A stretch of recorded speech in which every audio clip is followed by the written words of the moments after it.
जय श्री राम, जय श्री कृष्ण, जय जय गौ माता। श्री कृष्ण कन्हैया गौशाला बाला राजपुरा। ए बंदे, दौलत कमा के क्या करेगा? ऊपर वाला तो कर्म देखता है।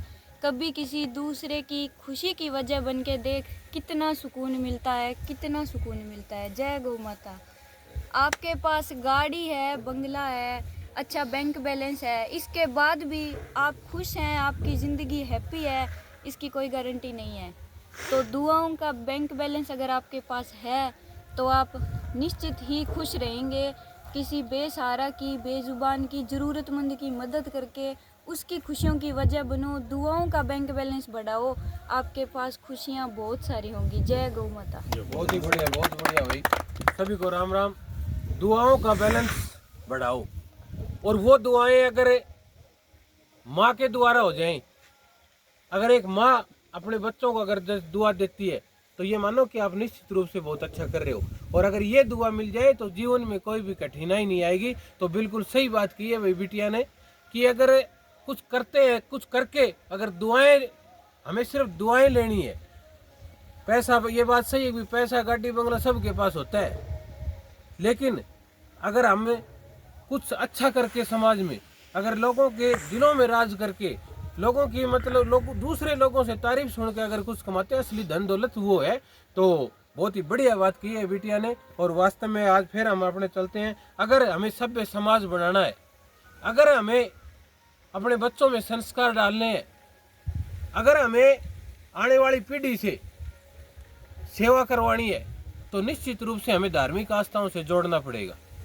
मैं ये नहीं कहता कि सिर्फ धार्मिक आस्था ही है, जो हमारा कर्म है, कर्म हमें करना पड़ेगा। कोई भी हम काम करते हैं उसके प्रति निष्ठावान और बिल्कुल कर्तव्य समझ के हमें करना पड़ेगा।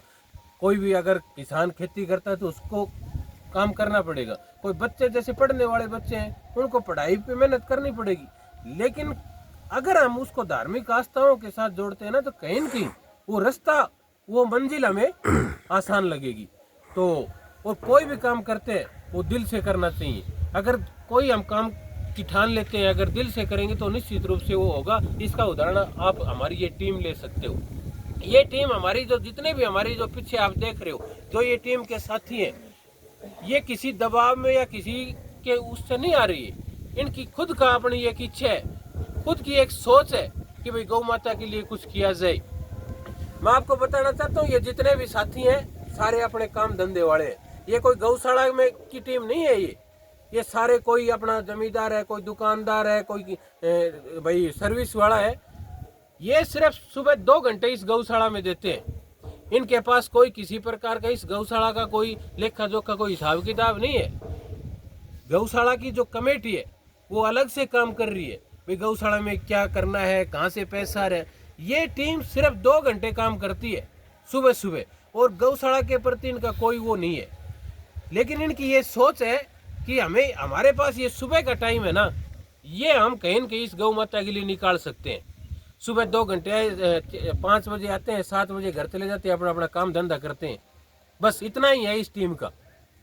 लेकिन जो इनमें जोश और जुनून है, इनकी जो सोच है, वो वास्तव में ये चीज़ दिखाती है। ये आपको भी इस चीज़ का पता चला होगा, आपको भी पूरे क्षेत्र में इस टीम की जो चर्चा है, कहीं न कहीं इनका जो दृढ़ निश्चय है गौ माता के प्रति, और सबका जो भी यहाँ पे आता है वो अपने अपने मतलब उसकी खुद की इच्छा है। और जो आके यहाँ पे जो काम करते हैं, जो सेवा भाव से काम करते हैं, वास्तव में अगर मैं बार बार एक बात कर रहा हूँ कि भाई आप हमें पैसा मत दो, हमें नहीं चाहिए पैसा। आप सिर्फ एक निवेदन है कि कोई भी अगर हमारी ये वीडियो देखता तो एक बार सुबह इस टीम के साथ जुड़ो। और कोई देना चाहता है तो हम तो बार बार यही बात कहते हैं, कोई हरे चारे की व्यवस्था करवा दो, कोई गुड़ की व्यवस्था करवा दो, खड़ फीड की व्यवस्था करवा दो, कोई तूड़ी की व्यवस्था करवा दो। पैसा नहीं चाहिए हमें।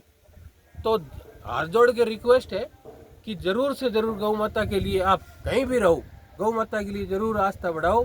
और गौ माता की अगर हम इस मुहिम में कामयाब हो गए तो निश्चित रूप से हमें और कुछ करने की जरूरत नहीं पड़ेगी। आपका बहुत बहुत धन्यवाद। अब अपने सेवा पे चलते हैं। सेवा देने वाला कोई भी हो, ये नहीं देखा जाता कि वो कौन है, वो कोई छोटा किसान है, कोई छोटा कर्मचारी है, उसका देखा जाता है भाव, उसकी भावना देखी जाती है, उसका दिल देखा जाता है।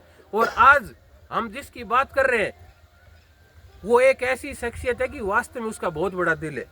हमारे आदरणीय रायसी नगर से सुरजाराम जी धारणिया फौजूवाड़ा से हैं, जो रायसी नगर में तहसील में स्टाम्प विक्रेता का काम करते हैं। और वास्तव में उनकी जो श्रद्धा है और उनकी जो भावना है गौ माता के प्रति, वो उनको ये दर्शाती है कि वास्तव में कितने वो, उनकी जितनी भी मतलब तारीफ की जाए उतनी ही कम है। उनके पास से बहुत छोटे जमींदार है वो। एक क्यारी में उन्होंने अपने पशुओं के लिए जोई का बीजान किया था। आप ये चीज के लिए ताली बजाओगे कि पूरी जो क्यारी थी उन्होंने गौशाला के लिए दे दी। कितनी बड़ी बात है।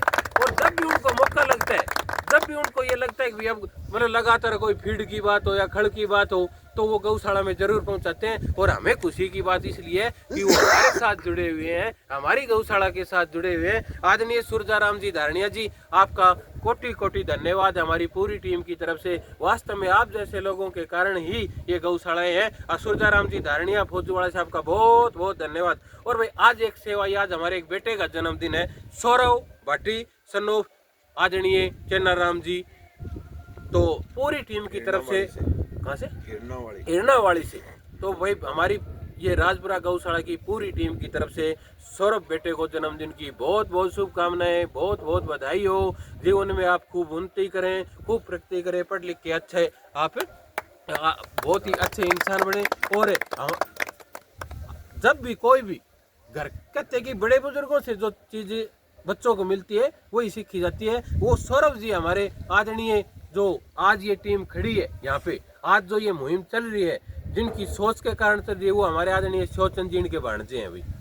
और बच्चे देखते हैं कि हमारे बुजुर्ग क्या कर रहे हैं, हमारे रिश्तेदार क्या कर रहे हैं, उन्हीं चीज़ों को वो अपनाते हैं अपने जीवन में। तो सौरभ भाई आपको जन्मदिन की बहुत बहुत शुभकामनाएं, बहुत बहुत बधाई है। और 500 रुपये की सेवा दी है भाई। शिवचंद जी आपका भी धन्यवाद है कि आप अपने बच्चों को तो दे ही रहे हैं, आगे रिश्तेदारों को भी